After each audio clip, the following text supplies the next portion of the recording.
Muy buenas tardes a todos. ¿Verdad? Estoy bastante agradecido con la organización, no solamente por darme la oportunidad de dirigirme a ustedes, de darle una información que les va a servir, no solamente en este momento, sino para la práctica diaria, sino también por darme el privilegio de poder estar aquí presente con estos grandes ponentes que han estado hasta ahora y poder también nutrirme del conocimiento y poder también aplicarlo a mi práctica médica diaria y a mi práctica como docente. En verdad agradecidos. De igual manera, quiero agradecer el cariño, el apoyo que he tenido acá. Nunca me imaginé que algo que inicié como un método para subsanar un problema puntual de sobrepoblación estudiantil me haya traído hasta acá y estar en este momento con ustedes iniciando una actividad que en verdad estoy muy orgulloso y emocionado de estar aquí. Muchísimas gracias.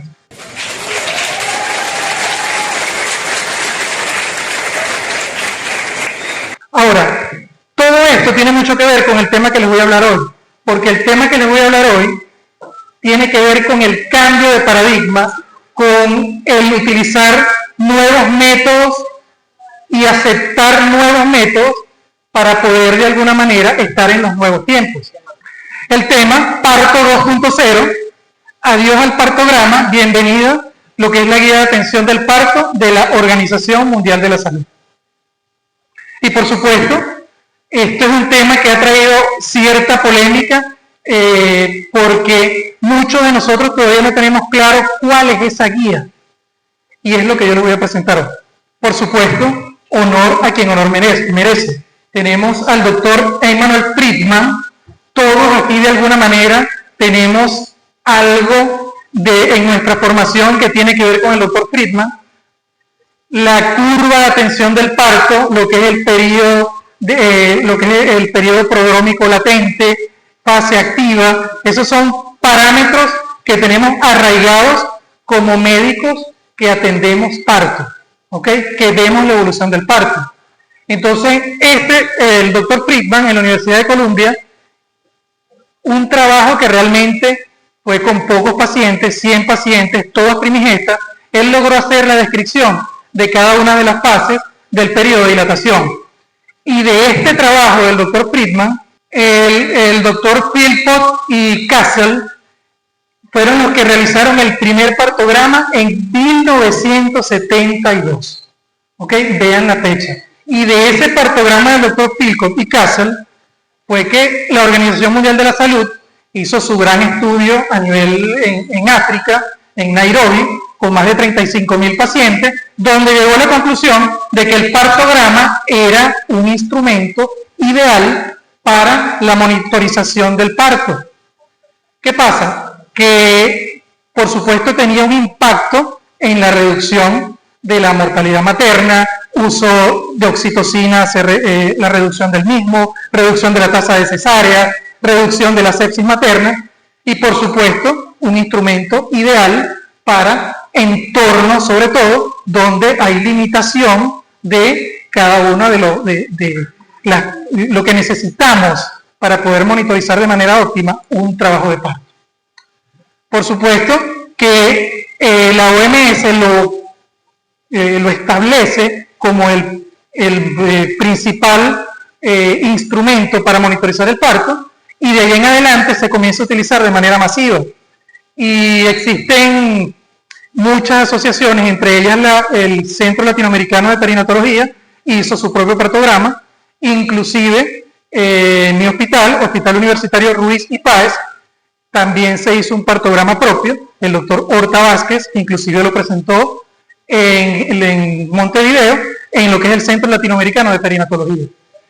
Este instrumento fue bien aceptado y yo creo que aquí en todos los que están acá, posiblemente en algún momento llenaron un partograma como parte de la monitorización del parto, inclusive probablemente aún lo utilicen, porque es un instrumento de fácil llenado y es aceptado por todos. La cantidad de personas que están acá es un público muy bueno para poder explicar esto y puedan internalizarlo, porque no solamente hay especialistas, sino también que hay estudiantes de medicina, hay personal de enfermería, que también están acá, hay residentes de posgrado, todos de alguna manera ligados a la atención del parto.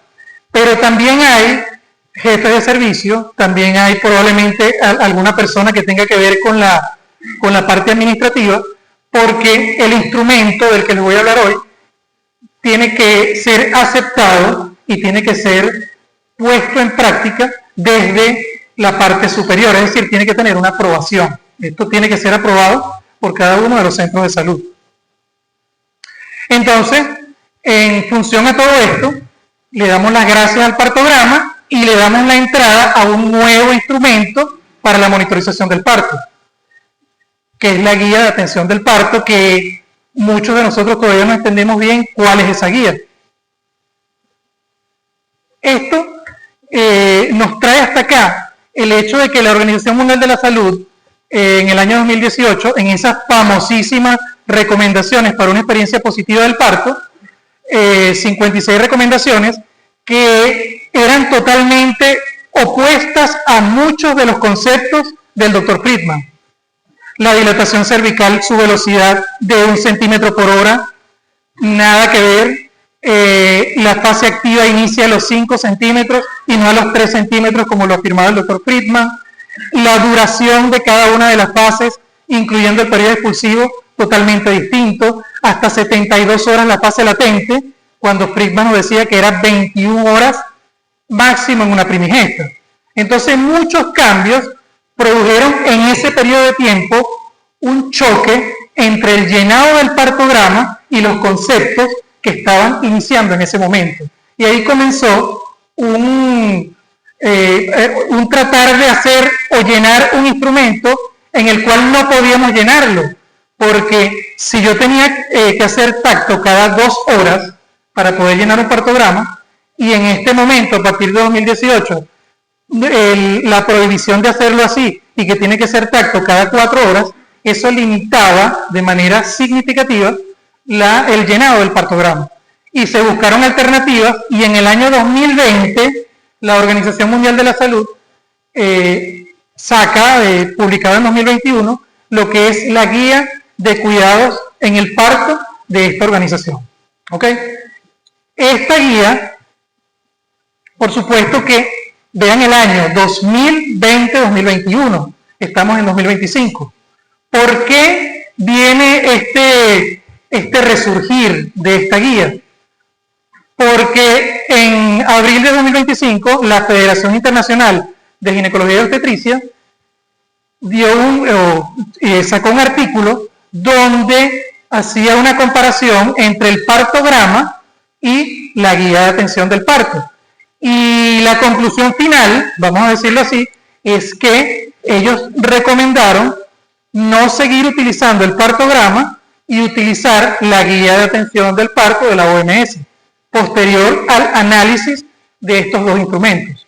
Y ellos dieron una serie de premisas para todo personal de salud, en el cual establecieron que se debería usar la guía de atención del parto de manera universal, independientemente el centro de salud, ya sea de baja o alta complejidad. Se debería capacitar al personal en el llenado del mismo.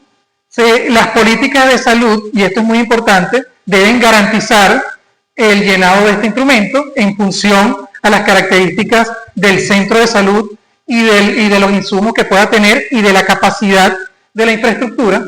Un personal adecuado, no solamente en capacitación, sino también en el número de personal que sea suficiente para poder realizar este trabajo. Que toda mujer en trabajo de parto tiene derecho a un acompañante, y esto forma parte de los lineamientos de la OMS para una experiencia positiva del parto. Esto es fundamental, y esto tiene que ver mucho con la infraestructura que tenemos actualmente. Es muy difícil que mayor parte de los centros de salud puedan cumplir con esto. Sistemas de salud deben realizar auditorías y garantizar la correcta aplicación, como es lógico, y en casos donde sea imposible, ya sea por infraestructura, por poca capacidad del punto de vista del personal, recomiendan que se siga usando el partograma. ¿Ok? Esto básicamente es un resumen de lo que la Federación Internacional de Ginecología y Obstetricia estableció en ese artículo publicado en abril de 2025. Entonces, le damos la bienvenida a la guía. Esta que está acá es la guía de atención del parto. Y la primera característica que vemos acá es que no se trata de un gráfico. Es decir, ya el monitoreo del parto, según esta guía, no debe ser realizado con un gráfico, ¿ok?, para ver la evolución general, sino que son cosas bien puntuales y específicas que debemos evaluar. ¿En qué pacientes se debe emplear? En todas las pacientes en trabajo de parto, independientemente que sea una paciente en trabajo de parto pretérmino, en trabajo de parto a término, presentación cefálica, algunos casos de presentaciones podálicas que vayan a trabajo de parto, también puede ser llenado, a diferencia del partograma, que se limitaba a la presentación cefálica de vértice. ¿Cuándo se inicia el llenado? A los 5 centímetros de dilatación, como lo establece la OMS en sus lineamientos por una experiencia positiva del parto, que es aquí donde iniciaría la fase activa del trabajo de parto y no en 3 centímetros o 4,5 centímetros como anteriormente en el partograma. ¿En qué establecimiento de salud se debe emplear? En todo nivel de atención. ¿Ok? Independientemente si estamos en un hospital, independientemente si es un ambulatorio, si es una casa de abrigo, una partera, en cualquier contexto debe ser llenado. ¿Cómo se emplea la guía? Bueno, debe tener cierta secuencia en lo que es la evaluación de la paciente para poder registrar lo que nosotros hemos evaluado, para posteriormente tener un umbral de referencia en cuanto a la alerta y, por supuesto, en función a los riesgos, poder implementar planes o cambiar conductas en función a esto. Básicamente contamos con 7 partes que contempla la guía. Una primera parte de identificación, atención de apoyo, atención del bebé, atención de la mujer, progreso del trabajo de parto, medicación y toma de decisiones compartidas. Aquí podemos ver un ejemplo, ¿ok? Y la idea de esto acá no es que ustedes aprendan a llenarlo acá, sino introducirlos en este mundo para que puedan posteriormente aplicarlo de manera directa con la paciente. Tenemos una primera parte de identificación, donde básicamente, como tal cual cualquier instrumento, llenamos, y tenemos una parte acá que involucra el tiempo, ¿ok? Cada hora es marcada en función del tiempo en este eje horizontal. Y en esta primera parte de acá, que está subrayada en rojo, tenemos los alertas, es decir, que la presencia de uno de estos parámetros en la evaluación o durante la evaluación, independientemente del momento que sea, es considerado una alteración que debe generar un cambio de conducta. ¿Ok? Entonces tenemos acá este primer parámetro de manera general, y en la parte inferior es donde vamos a colocar las dilataciones cervicales y el descenso de la presentación, que ya lo vamos a ver con un poquito más de detalle. Ok, entonces en la atención de apoyo es acompañamiento, alivio del dolor, líquidos por vía oral y postura. Todo esto enmarcado en lo que son los preceptos de la OMS para una experiencia positiva del parto. Cuando no hay acompañamiento, se considera algo negativo y es una alerta. Entonces lo colocamos como una N de no y lo encerramos en un círculo rojo. Es decir, esto es algo negativo para la evolución del trabajo de parto. Alivio del dolor, si no hay alivio del dolor o no hay una medida para alivio del dolor, se considera negativo también y se coloca N con un círculo.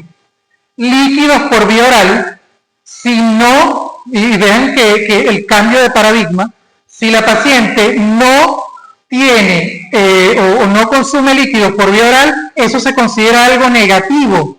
¿Ok? Esto es marcado en estos principios, donde inclusive la vía endovenosa de administración de líquidos no es algo que deba hacerse de rutina, según estos lineamientos. La postura decúbito dorsal o en movimiento. La paciente puede estar de pie, puede tener una posición libremente escogida, eso sería lo positivo, y el alerta o negativo es cuando la paciente se encuentre en decúbito dorsal. La otra parte ya es lo que es el bebé, y así lo establece la guía, por eso lo nombro como bebé, donde evaluamos la frecuencia cardíaca basal y las desaceleraciones de la frecuencia, esto directamente relacionado con la evaluación de la auscultación intermitente estructurada que debemos realizar en un periodo de tiempo de en un minuto, la auscultación con un estetoscopio de pinar, y poder establecer la frecuencia y tratar de hacerlo en una contracción para poder establecer si existen desaceleraciones tempranas, tardías o variables. Y esto lo vamos a colocar y se va a evaluar en un periodo de tiempo de cada 30 minutos durante la fase de dilatación, y en el periodo expulsivo se va a evaluar y anotar evaluar cada 5 minutos y anotar cada 15 minutos. No, la idea mía no es que ustedes se lo aprendan ahorita, sino que tengan una idea para posteriormente aplicarlo. Si la paciente presenta desaceleraciones tardías, esto sería lo negativo y se marcaría como TA y se coloca un círculo.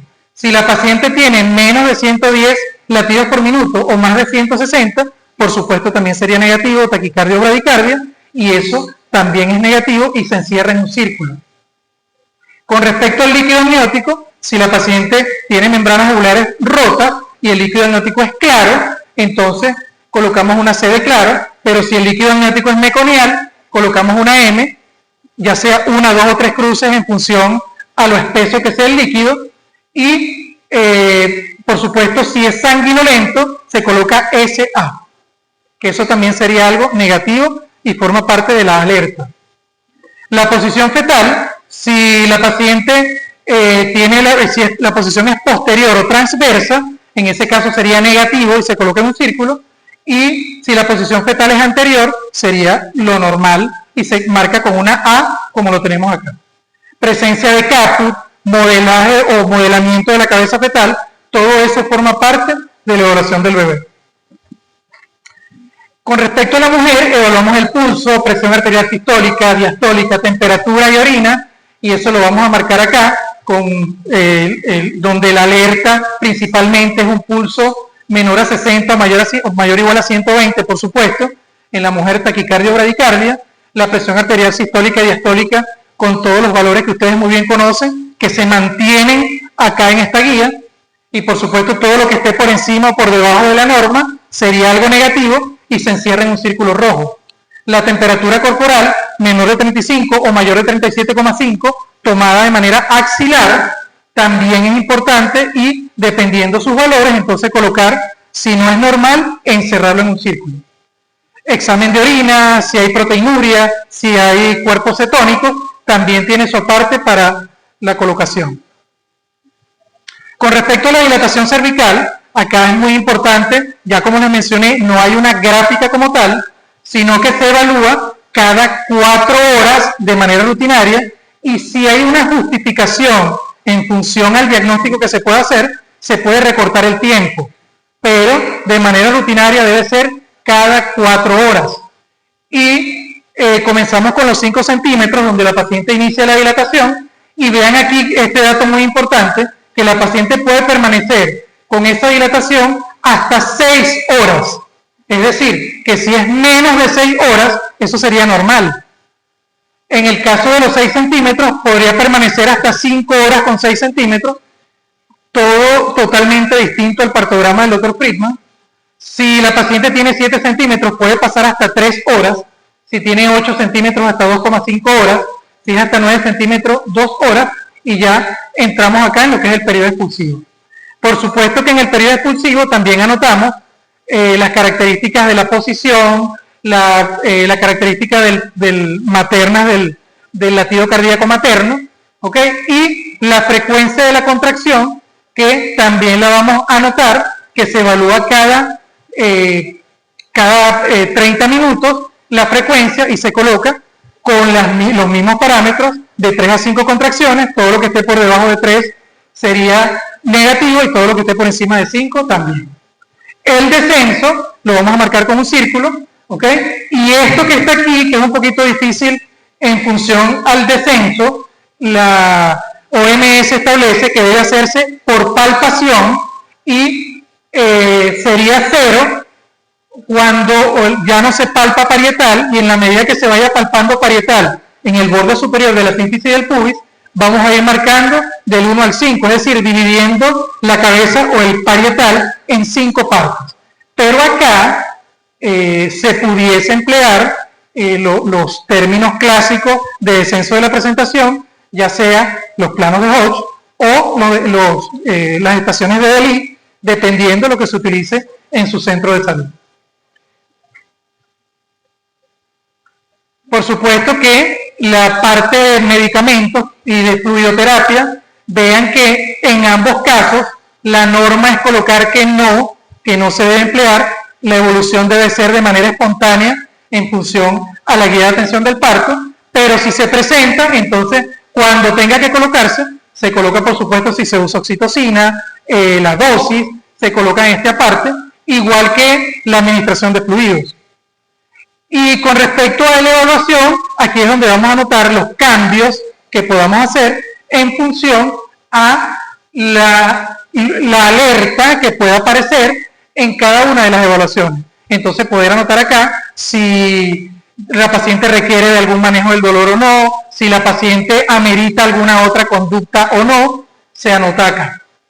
Por supuesto, ya aquí el plan general, que lo colocamos en esta parte, que tiene que ver mucho con la evaluación anterior, y al final se colocan las iniciales de la persona que evalúa. ¿Ok?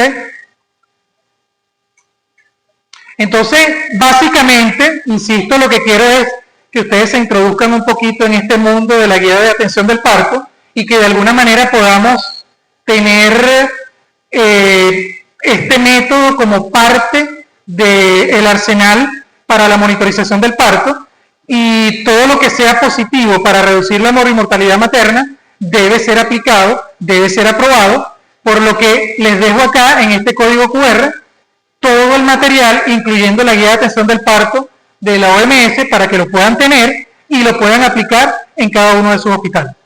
De verdad, quiero felicitar nuevamente al comité organizador, a las muchachas y muchachos del posgrado que en verdad se la comieron con este evento, algo muy bueno, muy desde el punto de vista personal, en verdad me llenó mucho estar aquí, en verdad siento mucho placer y créanme que si me vuelven a invitar, ya estoy aquí nuevamente, porque sí me han hecho sentir muy bien las atenciones. Muchísimas gracias.